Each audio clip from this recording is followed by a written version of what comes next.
Assalamualaikum warahmatullahi wabarakatuh. Welcome back to my channel SS English Tutorial, Super Simple English Tutorial. Bersama saya Indra Sariman, English is fun. Belajar bahasa Inggris itu sangat menyenangkan. Pada pertemuan kali ini, kita akan membahas tentang all about have, bagaimana menggunakan kata have di dalam bahasa Inggris. Yang mana have itu memiliki fungsi. Yang pertama, fungsinya bisa kita pakai sebagai kata kerja biasa yang maknanya menyatakan kepunyaan. Misalnya saya punya seorang anak laki-laki, saya punya buku baru, dan seterusnya. Have ini juga bisa bersanding dengan kata-kata yang lainnya sehingga membentuk makna tertentu, ya, atau ungkapan, atau sering kita sebut dengan collocation. Collocation itu adalah a group of two words or more that always go together. Artinya adalah sekelompok dua kata atau lebih yang selalu berjodoh atau bersanding. Sedangkan makna yang ketiga adalah auxiliary yang kita pakai sebagai kata kerja bantu, dia nanti dalam bentuk tenses perfect. Setelah have atau has atau had, maka itu kita tambahkan kata kerja bentuk ketiga. Dan yang ini nanti kita bahas di dalam pertemuan grammar.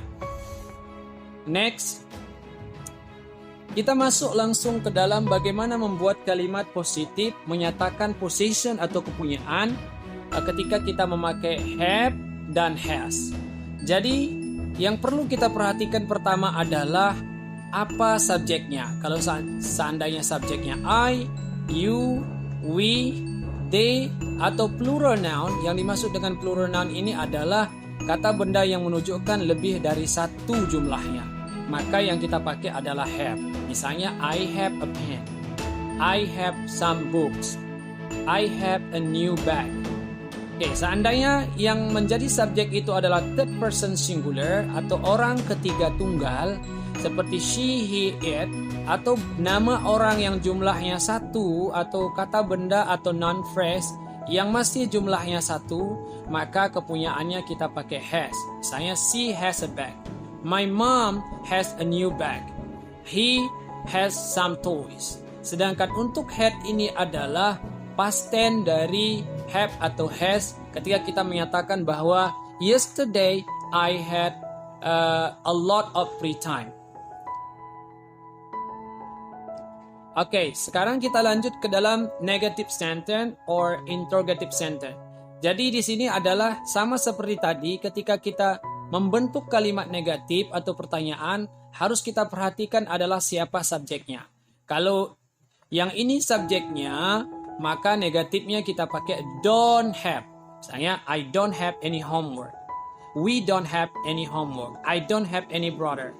Ya, kalau seandainya orang ketiga third person singular, maka negatifnya adalah doesn't. Misalnya, she doesn't have any problem. She doesn't have any brother.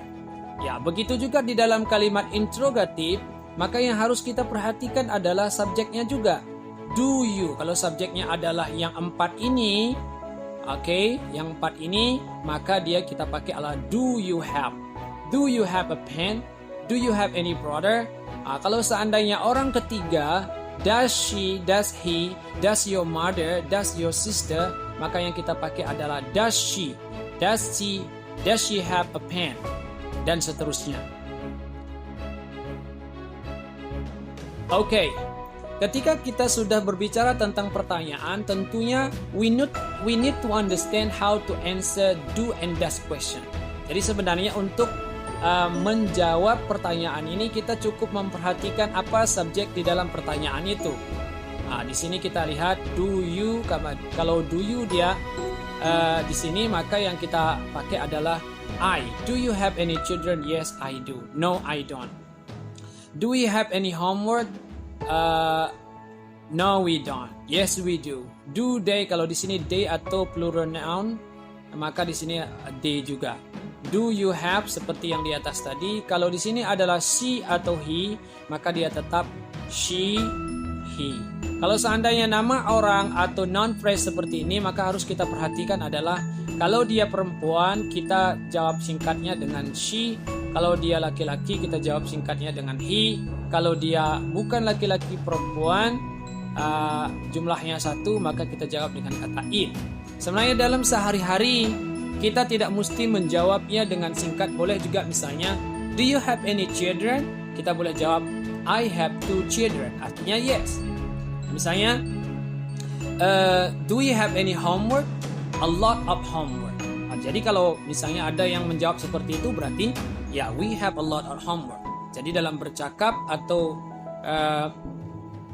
berkomunikasi dengan seseorang dalam bahasa spoken English itu, jawabannya lebih fleksibel dari ketika kita menjawab soal ujian ketika kita duduk di kelas mengerjakan tes atau ujian. Next one. Oke, jadi yang tadi yang kita bahas tadi adalah have dan has, itu biasanya dipakai oleh American English. Ya, American English, sedangkan yang ini adalah British. Have got, has got. Oke, ini juga sama. Ketika subjeknya adalah yang ini, maka yang kita pakai adalah have got. Artinya tetap sama dengan yang tadi. Kalau subjeknya third person singular, maka yang kita pakai adalah has got. Misalnya, I have got a sister. Oke, jadi yang ini adalah bisa kita singkat. Ya, singkatannya adalah seperti ini, apostrofi tambah VE. Ya, ini apostrofi tambah S. Maka misalnya kalau seandainya kita pasangkan dengan I, maka cara bacanya I've, you, we've, they've got. Kalau di sini, kalau kita pasangkan di sini, kalau contracted formnya, maka jadi she's, his, each. Ya, jadi seperti inilah dia. I've got a sister. I've got a pen. Kalau misalnya dalam bentuk negatifnya di sini adalah happen, yang kalau di sini adalah hasn't. Alright. Affirmative, negative, interrogative. Jadi bagaimana affirmative, negatif, dan interrogatif berkenaan dengan have got dan has got. Seperti yang kita lihat di sini adalah bedanya cuma tambahan got. Kalau kita bandingkan dengan have sama has tadi, I have got a brother, you have got a sister. Kalau yang tadi adalah you have a sister. Kalau yang ini you have got a sister. Negatifnya kita langsung tambahkan not setelah have. Tidak perlu do dan does. Jadi I have not got a brother. Kalau kita buat di dalam pertanyaan, have itu langsung kita letakkan di depan. Have I got time? Have you got lots of friends? Have we got anything left? Have they got nice books? Dan seterusnya. Jadi kita perhatikan di sini have yang di depan, baru subjek, baru got, baru sisa dari kalimat. Begitulah kita membuat kalimat interrogatif dari have got. Bagaimana menjawabnya? Sebenarnya kalau menjawabnya adalah kita pakai have itu sendiri. Misalnya kalau di sini adalah have you got lots of friends? Maka di sini adalah kalau seandainya yes, I have. Langsung kita pakai I have. Sorry. Yes, I have. Yes, I have. Tidak terlalu nampak. Okay. Ya, yes I have. Kalau seandainya tidak, no I haven't. Seperti itu cara menjawabnya, dengan syarat kita perhatikan di sini apa subjeknya. Oke. Di sini apa subjeknya, hampir sama dengan ketika kita menjawab have sama has yang di slide sebelumnya tadi. Oke, selanjutnya di sini waktu kita menambah vocabulary kita, bagaimana kita bermain dengan collocation atau kata yang berjodoh atau kata yang selalu bersanding. Jadi have itu bisa disandingkan dengan lesson. Misalnya besok ada pelajaran, tidak mesti kita artikan dengan mempunyai. Misalnya tomorrow I have a lesson. Misalnya dengan party juga bisa kita sandingkan. I have a party. I want to have a party at home tomorrow. Bisa kita artikan mengadakan pesta. Misalnya kalau di sini adalah shower, itu bisa berkolokasi dengan shower, dengan have. shower itu bisa berkolokasi atau bersanding dengan have, atau yang sering kita dengar ketika berbicara juga boleh disandingkan dengan kata take. Tapi tidak bisa kita sandingkan dengan kata do a shower. Tapi yang benarnya adalah take a shower atau have a shower yang artinya mandi. Begitu juga ketika kita menggunakan have untuk makanan atau minuman, bisa artinya makan atau minum. Tergantung kepada setelah have itu minuman atau makanan. Jadi kita bilang I want to have a cup of tea. Artinya bukan berarti saya punya secangkir teh, tapi saya mau minum secangkir teh. Oke. Waktu makan biasanya kita pasangkan dia ketika menjadi kata kerja dengan kata have. Have lunch, have breakfast, dan have dinner. Oke, kita lihat beberapa lagi contoh yang lainnya. Sebenarnya lebih banyak dari ini sebagai contoh saja. Jadi have itu bisa kita sandingkan dengan kata dinner, have breakfast, have lunch, have meal, have something to eat, have a bath atau mandi, have competition, a lesson, a game, dan seterusnya. Jadi ini harus kita pahami dan bisa kita gunakan dalam percakapan kita sehari-hari. Misalnya tomorrow I have an appointment with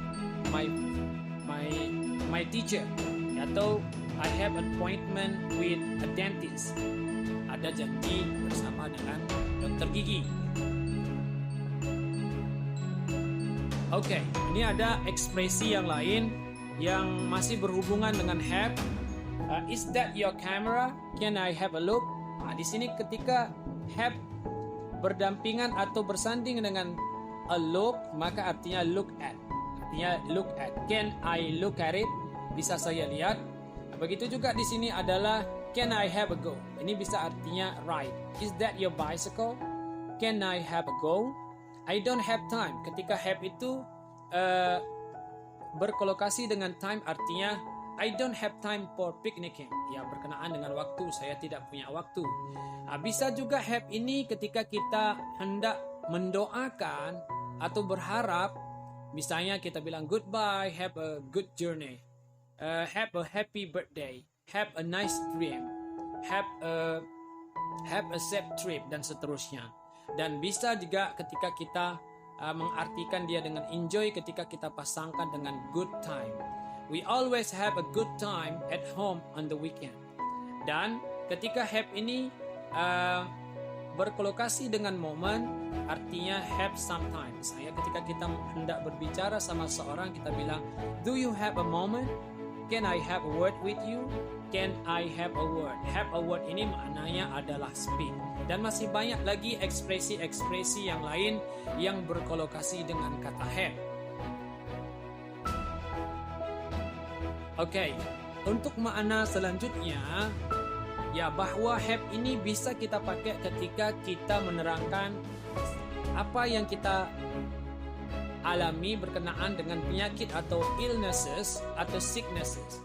Ya, ketika kita lagi sakit flu, kita boleh bilang I have the flu misalnya. I have the flu. Ya, she has the flu. She has got the flu. Dua-duanya bisa kita pakai. Misalnya kita boleh bilang I have a headache. Saya sakit kepala misalnya.